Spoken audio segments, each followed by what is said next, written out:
ज़्यादा पैसा कहाँ पर बनता है? लॉन्ग टर्म में, मतलब एक कंपनी में मैं इन्वेस्ट करके 2-3 साल के लिए रखूँ, या इंट्राडे में मैं रोज़ खरीदूँ बेचूँ? इंट्राडे में आपका पैसा नहीं बनेगा। इंट्राडे में इतना रिटर्न्स नहीं आएगा आपको। पैसा हमेशा शॉर्ट टर्म में आता है। तो जो आप टाइम फ्रेम सोच रहे हैं कि ये अच्छी कंपनी है, ये अच्छा चलेगी, तो 3 महीने के अंदर ही आपको पता चल जाएगा वो अच्छी चलने वाली है या नहीं चलने वाली।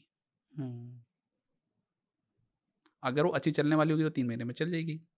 उसके रिजल्ट्स अनाउंस होते हैं, हर हर कंपनी का क्वार्टर रिजल्ट्स अनाउंस होता है, उसकी डेट पब्लिक इन्फॉर्मेशन में पहले से होती है कि मैं इस डेट को रिजल्ट अनाउंस करेंगे, तो आप रिजल्ट्स देख लीजिए, आपको सही लग रहा है तो निकल जाओ, नहीं है तो बैठे रहो। अच्छा अगर रिजल्ट आया है तो आपको और ज़्यादा सब्सटेंशियल गेन्स मिलेंगे। हुँ। उसके अंदर किसी की सेलिंग नहीं होनी चाहिए। सबसे अच्छी चीज़ ये होनी चाहिए कि सेल कोई नहीं करना चाहिए। कोई लार्ज इन्वेस्टर अगर बेच रहा है, डीआईआई, एफआईआई, प्रमोटर, तो आपको उसमें नहीं छूना है। ड्रास्टिकली गिर रहा है कोई भी स्टॉक, नीचे गिर रहा है, आपको दिख रहा है कि ये इसका हुँ। था और ये इतना हो गया, कभी नहीं जाना उसके अंदर। वेट करो आप, 2 दिन का वेट तो मिनिमम होना चाहिए हुँ। कि यू शुड वेट कि ये स्टॉक इतना नीचे गिरा है ना, तो ये चलेगा नहीं इतनी जल्दी। वो स्पाइक ना इंट्राडे में ही आती है खट।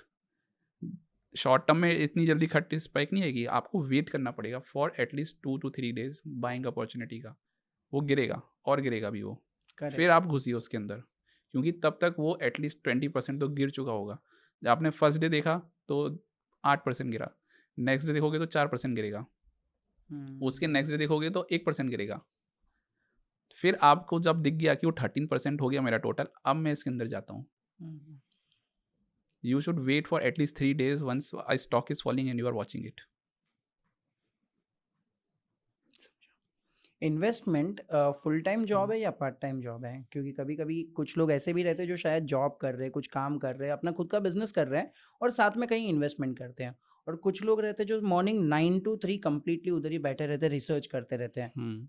तो ज़्यादा पैसा कहाँ पर है कि मैं कम का इन्वेस्टमेंट पे थोड़ा कम ध्यान दूँ और अपने बिज़नेस पे ज़्यादा फ़ोकस करूँ, या सी पूरा दिन उसी को देखते रहूँ? देखिए, आपने पैसा पैसा होता है।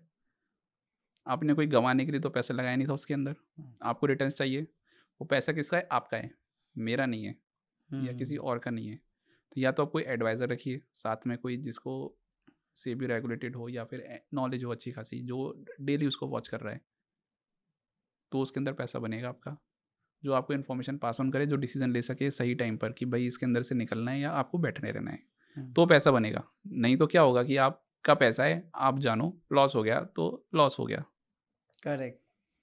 तो इसमें आपको खुद डिसीज़न लेना पड़ता है।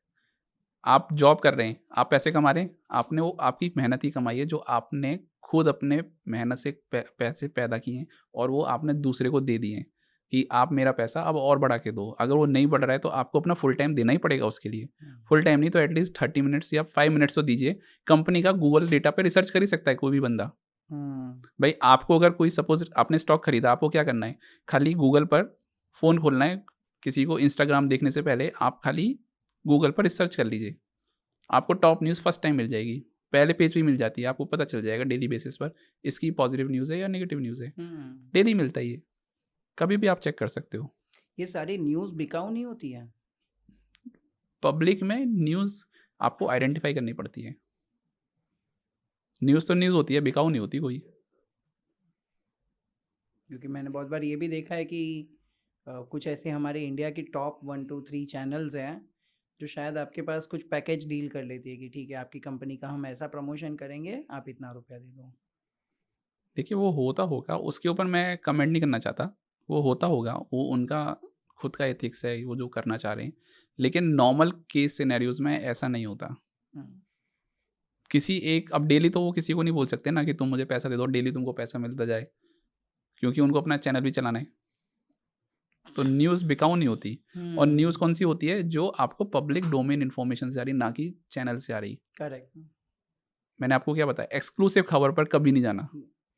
कभी भी उस खबर को नहीं सुनना, ना देखना। एक्सक्लूसिव खबर जिसकी हो, वो समझ लो कि वो हुँ। आपको टोपी पहनाने के लिए ही आया है करेक्ट। और वो पहना कर ही जाएगा। जो देख रहा होगा, वो उसको देख कर ही जाएगा। सो अगर हम आज के मार्केट की बात करें तो अडानी के ऊपर आजकल बहुत ज़्यादा एलिगेशंस लग रहे हैं और उनके जो शेयर्स हैं बहुत अप डाउन हो रहे हैं। हुँ। तो इसका मेन कारण क्या है? क्या ये पर्पसली हो रहा है या ये क्या इन्वेस्टमेंट के लिए सही मौका है अडानी में? आई बिलीव अदानी में सबसे अच्छा मौका ही है ये कि जिसमें आपको इन्वेस्टमेंट करना चाहिए। आप लास्ट टाइम देखेंगे तो हिडेनबर्ग के टाइम पर भी नीचे आया था बहुत, और सब लोगों ने बोला था अडानी फिनिश होने वाला, अडानी ग्रुप। लेकिन जो बोलने वाले होते हैं वो पॉलिटिकल डिबेट्स में जाते हैं। लोगों ने इसके अंदर पैसा उस टाइम लगाया, उन्होंने 500% का गेन उठाया है विद इन 1.5 ईयर हिडेनबर्ग के इशू से पहले। सो आप खाली पॉलिटिकल चीज़ों के अंदर पहुंच गए तो आप पैसा नहीं बना पा रहे हैं। हम लोग हैं बनिए लोग, हम लोग बनाते हैं पैसा। हम लोग बैठ की नज़र रहती है कि कहाँ मुनाफा आ रहा है। हमको किसी से नहीं पड़ा कि कौन किससे लड़ रहा है, कौन किसका दुश्मन है, अपने को कहीं नहीं जाना। फंडामेंटल्स क्या बोलते हैं, फंडामेंटल्स देखने चाहिए किसी भी कंपनी के।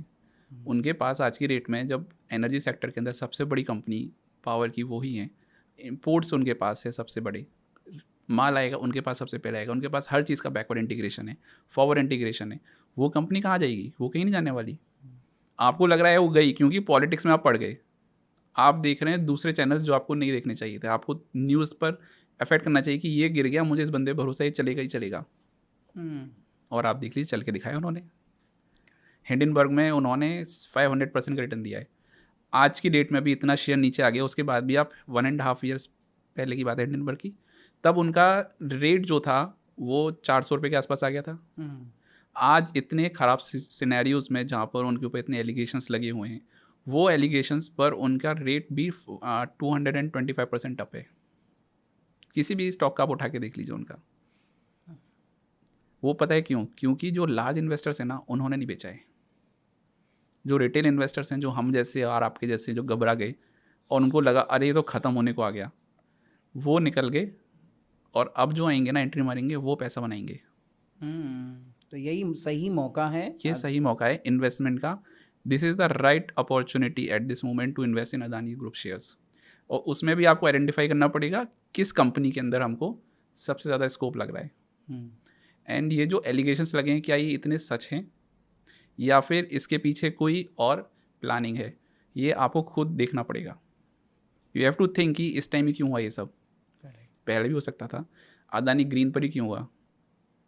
अभी जैसे ये अभी एलिगेशंस इन्होंने दिए हैं कि इन्होंने ब्राइबरी के इशूज़ आए इनके, ठीक है ना। ये एक न्यूज़ थी जो बाहर आई कि एक इनके ब्राइबरी के इशूज़ हैं, इन्होंने किसी को ब्राइबरी के लिए दिया, ठीक है दिया, लेकिन उस पर एलिगेशन उन्होंने लगाए हैं। ये एलिगेशंस हैं, प्रूफ के साथ इन्होंने क्या वो काउंट पर इनको लिया है? नहीं, ऐसा तो है नहीं कहीं। अभी आप देखिए SEC की उस जो इनका मेमोरेंडम फाइल हुआ है, उसमें तो उन्होंने डिनाई किया कि हमारा तो है ही नहीं इसके अंदर कहीं नाम। और अगर ये नाम है भी तो आप ये देखिए कि क्या पास्ट की जो कंपनीज उन्होंने जब किया था ये सब, कोई ये फर्स्ट तो है नहीं अदानीज। ये जो एलिगेशंस हैं इससे पहले कई कंपनीज के ऊपर लग चुके हैं।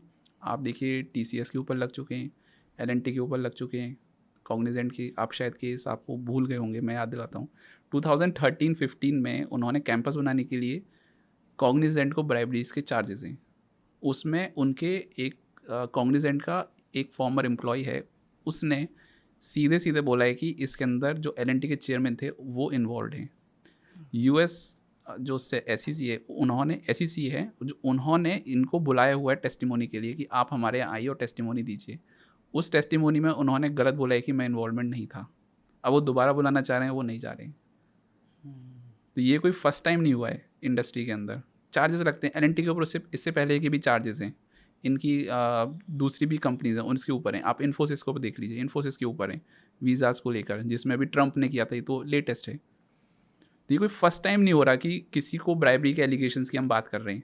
एलिगेशंस लगे हैं, वो लोगों का कोर्ट में केस चल रहा है, उनके आउट ऑफ कोर्ट सेटलमेंट्स भी होते हैं, उनका अपने लीगल बैटल्स भी होते हैं। वो उनका नज़रिया है देखने का, वो किस तरह से इसको कंटिन्यू करना चाहते हैं। उसके अंदर कुछ होगा तो आउट ऑफ कोर्ट सेटलमेंट्स होते हैं।